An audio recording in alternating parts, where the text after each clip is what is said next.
Hello and welcome to another episode of Tumorously Yours.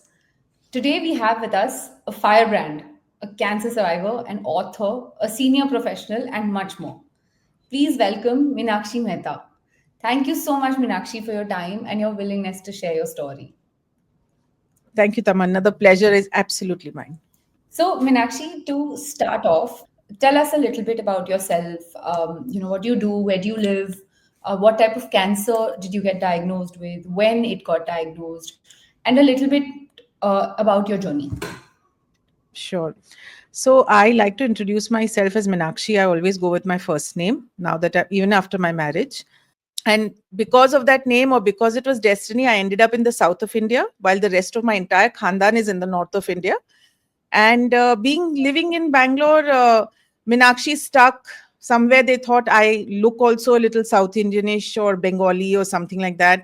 I've been in the creative space for the longest time. Diverse career graphs, like I've been in wellness, I've been in training, I've been in content, marketing, events, a whole lot of stuff. Started my career as an English teacher. I did my master's in literature, then taught primary school for 4 years. And but after that, of course, curiosity took over and just wanted to explore things out of passion. And that's when the different aspects of my career happened. Every time I felt I wanted to try something new, I just decided to plunge, learn from it, grow in it, and then find the next exciting chapter of life.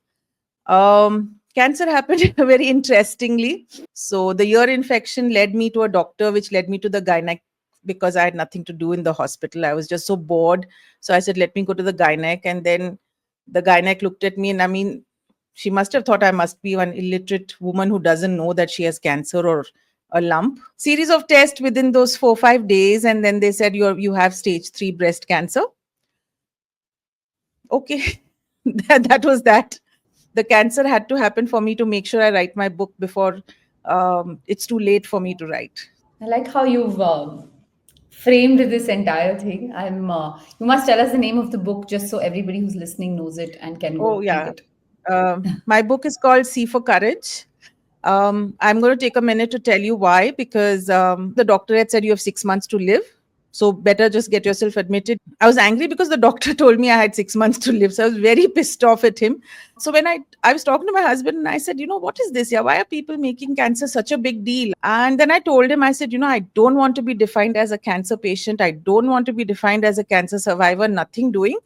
There are a lot of other words with C. So I'm a communication expert and, I'm compassionate. And that's when I said, C for me is C for courage. There is no C for cancer for me. It's just going to be C for courage from today. And that's going to take me through it. And that's why everything right now, my blog is C for courage. My book came out as that because I think that's become the mantra of my life now. Actually, I went through your blog and you mentioned you had this post, which I love the title of Ra of Sunshine, right? The Ra for being Rahul, your husband. Yes. So, Yes. and from what Tamanna has told me, you mentioned that you and your husband, Rahul, treated this like a project, right? When you got diagnosed. So, it's a very different way of thinking of treating like a cancer diagnosis and the journey ahead as a project. So, can you share with us, what was that all about? How did you approach cancer as a whole, and how did you approach it with your friends, your family, and your loved ones?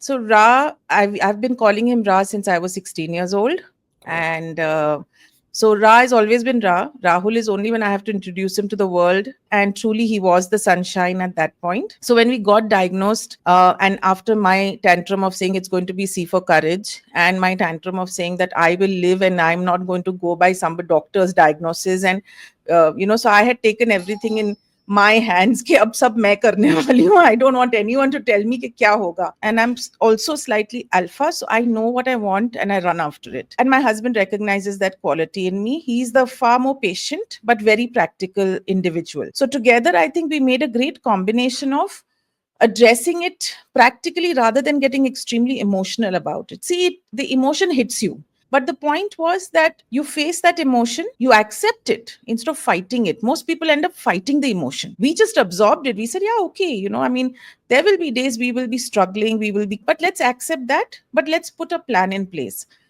So once we knew that, we started our recce of the hospitals. So in 2 days, we went to 6 hospitals.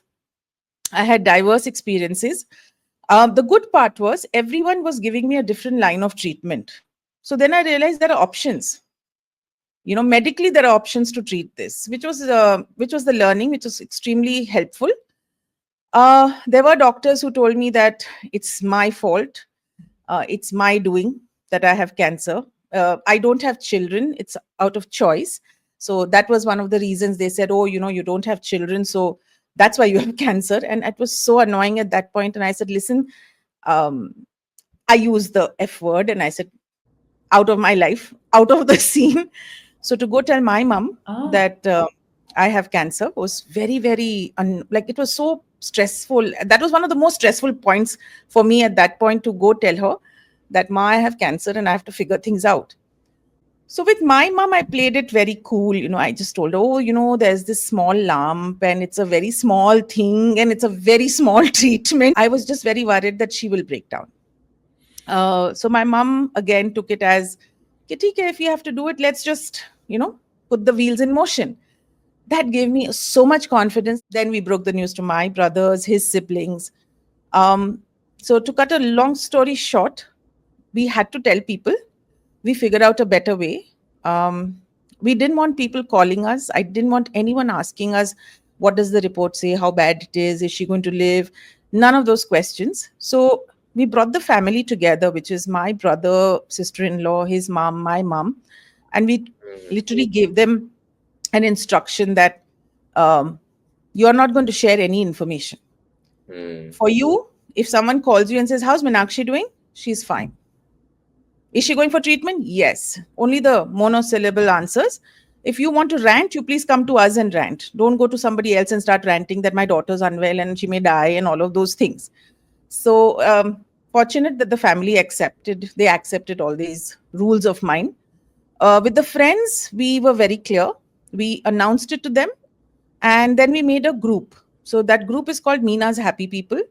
The happy people were all my friends, associates, colleagues, cousins. And we made it very clear to them that they will not be calling any of us. If we are meeting, I will socialize when I can. But otherwise, we would keep them informed on the group.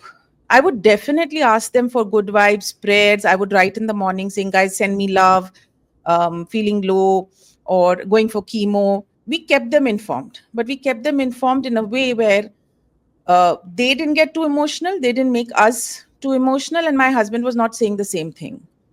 So I had some standing instructions in office as well. No sympathy allowed. No one's allowed to ask me how I'm doing. No sympathy, no empathy. Gifts, definitely. People can leave gifts for me. They can leave me notes. They can give me food. I know you didn't allow them to ask you then how you were feeling, but I do want to ask that when you got diagnosed, right, the first time you hear that you have cancer, how did you feel then? Like the first time? If I look back, because it's been quite some time, there was shock, but there wasn't, I wasn't, I accepted it very fast, if I can say that. So I can say when I was sitting in the cabin for that 45 minutes is the time I would have felt that, oh, okay. And actually, I thought life's taking a new turn. It may go on hold. It may not be there anymore. Those were the things running in my head. Not that, oh God, I'm going to die. For me, actually, I thought, अरे यार ये तो मतलब chapter change करना पड़ेगा. It was literally that. So, yeah. So Yeah, we yeah, have a life plan, right? And like there's a certain series of things we plan for the next 5, 10 years. And now you're like, oh, I have to like do this one thing, side quest, then I have to go back yeah. to the main journey. It just added to my list of things to finish properly. Mm. So So I remember you told me that you didn't take a lot of leave also. You took only 8, 9 days during your surgery, but you didn't take any leave otherwise. You went straight from chemo to office, and people would bet whether you're coming in or not coming in.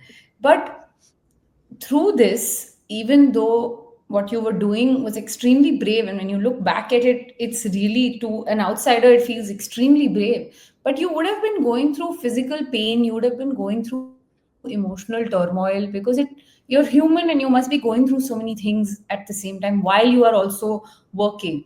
What was that feeling? What did you feel at that time? Self pity is not my style. Whether it is Hmm. cancer or anything else, self pity is not my style.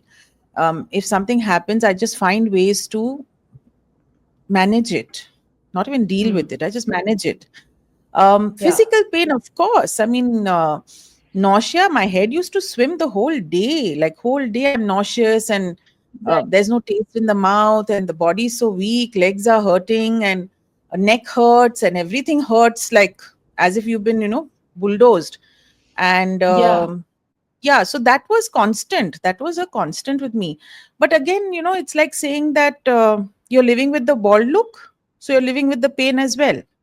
You're Yeah. just finding ways to manage the pain. Very honestly, what I used to do. So, for example, a simple thing, if I've gone to work, I bought myself a footstool. So, I'm not dangling my feet the whole day, and my feet are kind of resting on a footstool. I used to listen to a lot of Tibetan mantras at that point, and I genuinely felt that energy, you reviving me when I feel low physically. So I just found some very simple hacks. There is an acupressure stick that comes. I had always had that. I always had orange essential oil because it revitalizes you immediately. The minute you sniff orange, you feel energetic. So, and then I resorted to food as well, like eating, even if I don't feel like it, and even if there's no taste in the mouth. My routine, I made sure I had 4 small meals, I had proper breakfast. So yeah, and I used to keep moving. Every 30 minutes, get up and just move, even if it's painful, because it's just a Hmm. reminder that you can do it. You can move. So I just Yeah. did those things and managed the year for myself. Yeah. Self pity is not my style. I really No. like this line that you have said. It's very nice. Actually, Exactly. Meenakshi, I want to dig a little deeper Adan, are you into saying this. something? Yeah, I want to dig a little deeper into this. So, this is this is very interesting what you're saying, right? Like in the start, you mentioned that don't fight your emotions, accept it, right? But you went through so much emotional turmoil, but then you're also saying that you are strong and that you don't, let these things affect you. So, can you say, like, go a little into like what is the balance of like feeling those emotions then versus strength? Because a lot of times in a Indian household, right, strength comes from not showing your emotions, but it Hmm. is about feeling them. So can you talk more about like what does it mean to like be strong but still feel your emotions? So I've given myself 100% permission to feel. If you feel like crying, cry. Nobody's going to judge you. So I break down. I don't care who's sitting in front of me. If I feel like crying, and if I'm feeling emotional, it'll just come out. But I balance the emotion because I feel it, but I don't get entangled in it. I Hmm. feel it, I release it. Actually, Yeah, strength comes from acknowledging yourself, your emotion. It strength doesn't come from that is true. false bravado. You can't be strong if you don't feel. It's as simple as that. People don't Yeah. understand. They actually think it's two different things. Hmm. I like Yeah. how you look at life. Nan was telling you how we went through your blog, and both the book and the blog are called C for Courage, which is like a pun, cheeky title, sort of. I mean, it reminded us of Humorously Yours because we also went with that exact. Exactly. So, so and in your first blog post, Ocean of Anecdote, you described your journey with two words, unlearning and accepting. So, what were some of the Yes. things that you unlearned and that you became accepting of? First, I want to tell you, I told a few people I'm going on a podcast tonight. It's called Tumorously Yours. They can't believe it. They firstly couldn't understand. They said, did you get it right? So I said, yeah, I got it right. I spoke to her, and it is Tumorously Yours. And then they were like, "Who's this chick?" My friend said, and I said, "Oh, I'll share it with you. I'll share her podcast with you." Yeah. And again, they were like, "क्या अच्छा पहले humorously होता है ना?" मैं को normal लोगों के लिए होता है, humorously हम जैसे special लोगों के लिए होता है. So I'm so Correct. excited to show them once this podcast comes out that it was such a blast. Coming back to your question about unlearning and accepting, I'll take you a little bit into my childhood. I was the duskiest child in my family. White is beautiful, brown is not. Not that I was discriminated, but color is always something, it's everyone's favorite topic. it could have Color and made weight. me color and Weight. weight. Yes, yes. And I was a chubby child. So brown and chubby is like totally, you are calling for attention. And how? The first unlearning that happened was very early in life. So Hmm. I could have got sucked into this competition of color, sucked into the comparison of how motu I am and how somebody is not. I could have got sucked into the fact that I'm not beautiful. But the unlearning, Tamanna, time that happened to me, and I'm probably a little competitive as well. So I said, okay, these are the things they think I don't have. And I said, so what is it that I have? I have skill. I'm very dedicated. I think I'm intelligent. So I just reversed. So I accepted everything they told me. And then I Hmm. unlearned it in such a way where my grandmom and everyone used to be like, oh, she's the perfect kid. She's so sweet. She's so quiet. She's so self dependent. She's so good in studies. So everything else that is not color, weight, and whatever, Hmm. I excelled at. Hmm. So then there was nothing left. Eventually Yeah. they had to turn around and say, so I was cooking when I was 8 9 years old. I'm a passionate reader, so I today, like, I read about 100 books a year. I painted. My mom started teaching me painting when I was 7 or 8. My grandmom started teaching me embroidery and cooking and baking and crochet and whatever you can think of that a girl should learn. I was learning it from the time of 8 to 9 years old, and I was doing it very diligently. I became very good at it. But somewhere, that was my biggest learning, that if I had let those 3 words or 5 sentences affect me as a child, I would have Yeah. been a bag of problems today. You accept what comes to you, but you don't let it become the center of your existence. You Or your have to definition. yes, yes. So Yeah. yeah, so during cancer also a lot of things, you so I have this interesting story where someone came and told me, okay, oh, so sad to hear about you, and oh, how did it happen to you, and maybe it's your lifestyle, and what happened, Meenakshi, and very sweetly, a lot of love. But my aunt also died of cancer. Yeah, it's really painful, and I'm just listening to her, and I'm like, what is the purpose of this? She said, नहीं नहीं, I am just trying to tell you that, be careful. I said, अब तो cancer आ Oh. गया, अभी क्या careful होना? Huh. So, and then I told her, I said, do you know anyone who lived after having cancer? Then she just looked at me. I said, if you know a story of someone who survived it, na, come and tell me that story. I would love to hear it. कोई मर गया Yeah. वो मत बोलो यार, अभी मेरा time नहीं आया है. So that moment was accept, unlearn, move on. I see. I see. Tamana, just No, go I ahead. was just saying that that is also the point of Tumorously Yours, that we have to sensitize people a little bit to the fact that you might be saying it out of good intention, but you need to once again realize where are you, and that person might be going through something, and you might be saying it, oh, I'm saying this out of care, but it's not the right thing to tell somebody who's currently going through cancer that someone who passed away. How is that relevant Exactly. or helpful? So these Exactly. are things that need to be kind of spoken, and I'm glad that you spoke about it. There's one more thing I read in your blog, which I found very interesting. And this is actually going to shift the focus from like the cancer journey to post cancer journey. So you mentioned that, like very few speak about the recovery post treatment, Mm. right? And I find this fascinating because, yeah, we never talk about post treatment, right? Once you get done with cancer, like, yeah, khatam. So, Yeah. what are some things which are like difficult for you post recovery? And then what are some techniques you develop to keep yourself motivated or like to push yourself through those difficulties? So, I'll just give you this analogy of the army. When you're in battle, na, everybody's high on adrenaline, and they were ready to kill, die, do anything. But the good thing about the army is that even if you're not at war, they keep your faculty sharpened, the training, whatever they make you do. So for cancer people, also people who have come out of cancer, na, we have to treat ourselves like that.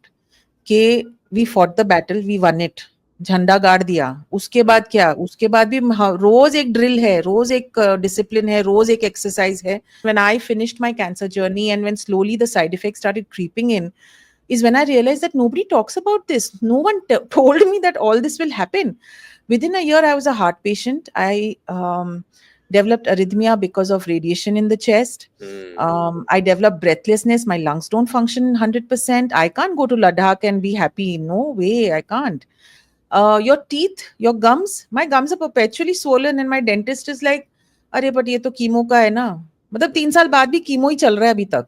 To prevent the original root, the original tooth from decaying even more, because when you're constantly using it, it will decay, right? So we sawed off my teeth so that the natural decay doesn't happen, and all this is false caps. So the decay happens on the false caps, and I keep changing this every 2 years so that I'm able to preserve my teeth for a longer period of time. You Yeah, even never I've heard never of heard this, of right? this. No, I've no. also never, Never. but I'm And so you glad know, that I'm he also had a the cancer insight. survivor. I've heard so many people who are cancer survivors, but I've never heard of this. Never. Yeah. First time. Yeah. You spoke a lot when we chatted on the phone about Rahul and about Hmm. how he's been your support throughout. And your life partner is really the only family you get to choose in life. Everyone is sort of pre-decided, right? So Yeah. he's stood by you, supported you, helped you treat cancer like a project, the way you said it. Um, and in our generation, we are always struggling how to figure out what is the right way to pick the right life partner for Partner. yourself. So, what is some advice that you'd give somebody young? So I've known Rahul from school. We were anti each other, not enemies, but we were anti each other. We never spoke. Finally, a friend decided to, get us to reconcile and at least become buddies, friends, or whatever. And that's how the friendship started. So we've known each other for the longest time. When a time came when we had to decide whether we want to be together or not, um, I'm not sure what he chose, but for me, um, earning money, making my life, being good at what I do, managing my family, um, managing expectations, planning holidays, spending money. I'm very good at all of that. So I didn't want a partner who would give me all of that. My criteria to choose a partner was someone who will give me space to do all of this and to grow, because that's my need. I have to grow. I have to do something new, and actually leave a mark before I die. It's always been there in my head. So I wanted a partner who would give me space, who would not breathe down my neck, who would not ask me why am I coming home at 2 o'clock. Blind trust. I could be with 30 men and he cannot think that I'm doing something which is not moral. Hmm. Extremely caring, because it sounds cliched, but love is always there. It just keeps changing shape once you're married. So when Rahul and I decided to get married, and I told him this, I said, listen, we will finish our fights in the first year of our wedding. And he said, what is wrong with you? And he used the F word, like, what the F? And I said, you know what? Most people romance for the first 3 years and fight for the rest of their lives. I want us to pull out the knives and the daggers in the first year, because we will be living under one roof. The friendship will go out of the window because you're sharing space. Let's fight it out. And then we never fight again in life. And that's pretty much what happened. Today, we fight about the fact that my maid didn't turn up or he didn't pick up the towel from the bed. Like, those are fights that will continue till I die. But we don't fight about anything. So that was my ask from him. The second thing that I looked at was, till I'm 55. I mean, this I thought when I was 31, that till 45, but today I'm 48. So I'm now pushing the boundary that another 8, 9 years, I can manage on my own. I can live my life. I can socialize. I have great friends. I have everything going for me. But I'm looking at that one person who will sit by my side when I'm 55, when life slows down. Will I be able to sit next to this person and smile and be happy and be content with what I have that time? We are so romantic with each other, or so publicly affectionate, or even at home when we sit, we always sit side by side.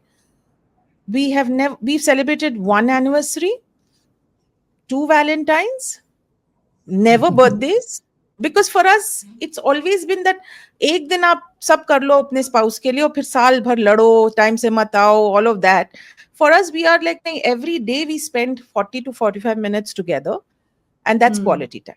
Whether we sit, we talk, sometimes we don't talk, we just read our own content together.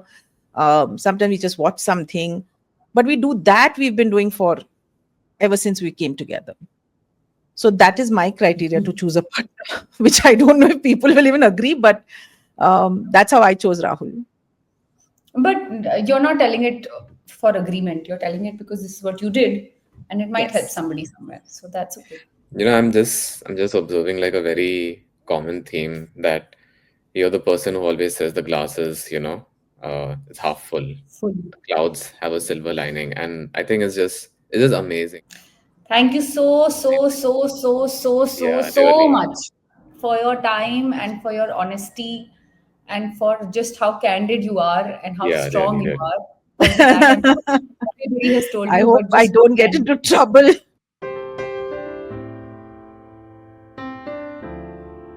Don't fight it, just live it. Because at some point, when you and cancer become one, and I'm talking very spiritual, but it's true, Mm. and there is no space for that cancer to stay because you're stronger than cancer, it will leave you.